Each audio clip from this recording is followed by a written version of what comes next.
This is a 2017 Toyota Sienna.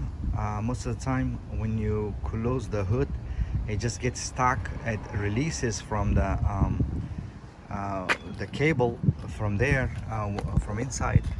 But most of these cars run into problems like this thing right here.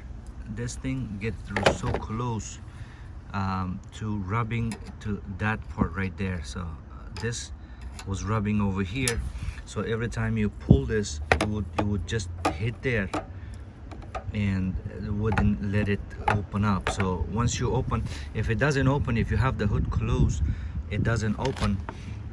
If you do it here, you just have to put your hand a little more like this, and then do it, or do it with like a screwdriver or something to open it.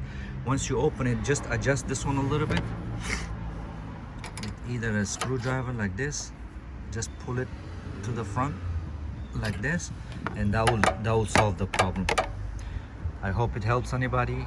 If it does, like and share and subscribe. Thank you.